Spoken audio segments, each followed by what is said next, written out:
तो बच्चा लोग यहाँ पर सवाल जो है वो है कोऑर्डिनेशन कंपाउंड एनसीईआरटी का 29वां नंबर का सवाल, ठीक है, क्लास 12 के लिए। सवाल में यहाँ पर ये है कि हमारे पास 3 कोऑर्डिनेशन कॉम्प्लेक्स दिए गए हैं, ये कॉम्प्लेक्स आयंस है। यहाँ पर सभी में लिगेंड्स बिल्कुल सेम है, सेंट्रल मेटल आयन अलग अलग है, ऑक्सीडेशन स्टेट सबका अलग अलग होगा, ठीक है। पूछा जा रहा है कि इनमें से किसका सबसे हाईएस्ट मैग्नेटिक मोमेंट होगा। तो प्यारे बच्चों, मैग्नेटिक मोमेंट हमेशा एक ही चीज से निकलता है और वो होता है नंबर ऑफ अनपेयर्ड इलेक्ट्रॉन से। किससे निकलता है? नंबर ऑफ अनपेयर्ड इलेक्ट्रॉन से। और जब यहाँ पर लिगेंड सब में सेम है तो कोई भी स्ट्रॉन्ग फील्ड या वीक फील्ड की तो बात होगी नहीं। जब स्ट्रॉन्ग फील्ड वीक फील्ड की बात नहीं होगी तब एक बात सिंपल से हम लोग बात करेंगे, जितना इसका हमारे पास जो ये क्रोमियम या आयरन है या जिंक है, उनका ऑक्सीडेशन स्टेट को देखते हुए जितने उसमें उसके ऑर्बिटल में अनपेयर्ड इलेक्ट्रॉन होंगे वही हिसाब से मैग्नेटिक मोमेंट होगा। जिसमें सबसे ज्यादा अनपेयर्ड इलेक्ट्रॉन होगा वही कहलाएगा उसका हाईएस्ट मैग्नेटिक मोमेंट।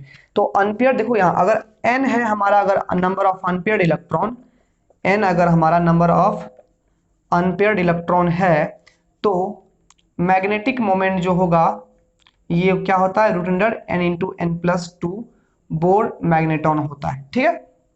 अब जितना n का मान ज्यादा होगा उतना ही मैग्नेटिक मोमेंट ज्यादा होगा। अब देखो क्रोमियम का जो एटॉमिक नंबर होता है वो होता है 24, ठीक है। तो यहाँ पर क्रोमियम 24 में होता है।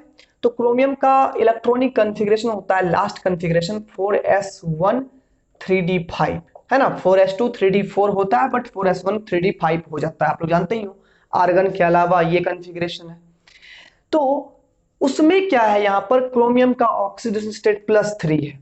+3 का मतलब 3 इलेक्ट्रॉन इन्होंने लॉस किया है। अब जब 3 ये लॉस करेगा तो प्यारे बच्चों यहाँ पर देखोगे एक तो इसमें से लॉस करेगा और 2 इसमें से लॉस करेगा। तो क्रोमियम अगर 3+ की बात करें तो यहाँ पर ये हो जाएगा 4s0 और 3d यहाँ पर 3 हो जाएगा, नहीं हो जाएगा, स्टेबल कन्फिग्रेशन हो गया। अब यहाँ पर 4s0 है, 3d 3 है, 4p यहाँ पर 0 होगा।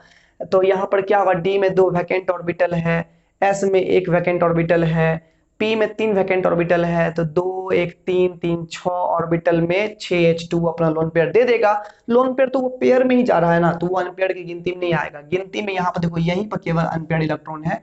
3d में जो यहाँ पर तुम देख रहे हो गौर से, 3d में जो यहाँ पर 1 2 3 इलेक्ट्रॉन जो है, यही 3 यहाँ पर अनपेयर्ड इलेक्ट्रॉन हो गया। n बराबर कितना हो गया, 3 हो गया, ठीक है। कर लिए इतना ठो। अब देखो यहाँ पर तो इसका 3 के हिसाब से आएगा मैग्नेटिक मोमेंट, नहीं निकालना है, केवल इलेक्ट्रॉन गिनना है, ठीक है ना। आयरन की बात करें तो आयरन का इलेक्ट्रॉनिक कंफ्यूजन, यहाँ क्रोमियम का निकाले, यहाँ आयरन का निकाल रहे हैं। तो आर्गन को छोड़ करके हो जाता है, ये आर्गन घेर दिए, मान लो इसमें भी घेरा था। 4s2 3d6 आयरन का ये इलेक्ट्रॉनिक कंफिग्रेशन है, ठीक है ना। अब यहाँ पर आयरन पर 3+ चार्ज है, आयरन पर 3+ चार्ज है, मैंने आयरन ने 3 इलेक्ट्रॉन लॉस किया है।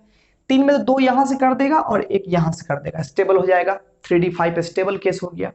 तो ये 4s0 हो गया और 3d5 हो गया। नहीं, अब बात बाकी यहाँ पर 4p में 0 इलेक्ट्रॉन होगा, नहीं होगा। H2O तो ठहरा हमारा weak field ligand. Weak field में अगर देखो यहाँ पर क्या होता, यहाँ पर 4d में भी 0 इलेक्ट्रॉन होता है। ये इंपॉर्टेंट है कि हमारा कंपाउंड इनर ऑर्बिटल कॉम्प्लेक्स बना रहा है या आउटर ऑर्बिटल कॉम्प्लेक्स बना रहा है।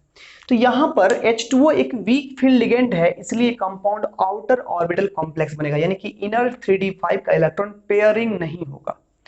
अगर ये स्ट्रॉन्ग फील्ड लिगेंड होता तो D का इलेक्ट्रॉन पेयरिंग अप होता, 5 इलेक्ट्रॉन में 2 का पेयर बनता, फिर तीसरा में 1 इलेक्ट्रॉन जाता और 2 ऑर्बिटल वहीं पर वैकेंट हो जाता।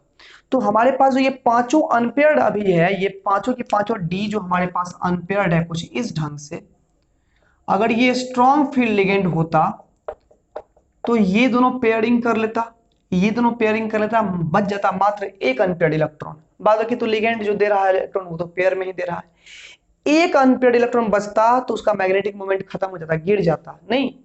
लेकिन यहां पर ये वीक फील्ड लिगेंड है, स्ट्रॉन्ग फील्ड लिगेंड कार्बन और नाइट्रोजन दोनों जहां पर मिले जनरली वही स्ट्रॉन्ग फील्ड लिगेंड कहलाता है।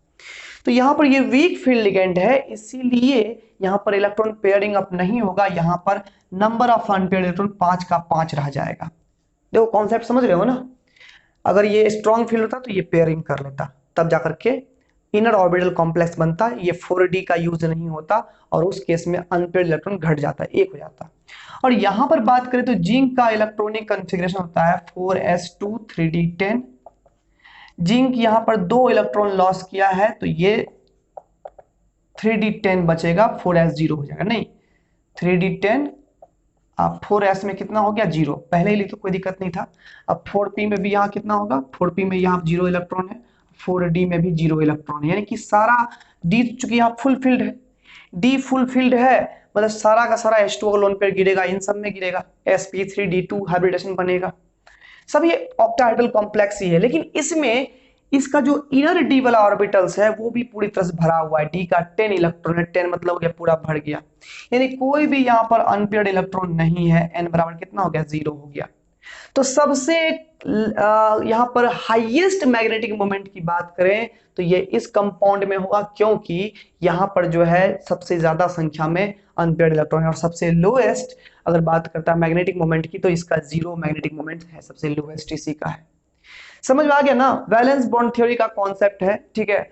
क्रिस्टल फील्ड थ्योरी से भी हम लोग निकाल सकते हैं इसको, ठीक है। दोनों ही केस में यहाँ पर लिगेंड सेम था तो कोई दिक्कत यहाँ पर नहीं हुआ, थोड़ा बहुत यहाँ पर कॉन्सेप्ट काम दिया है ना।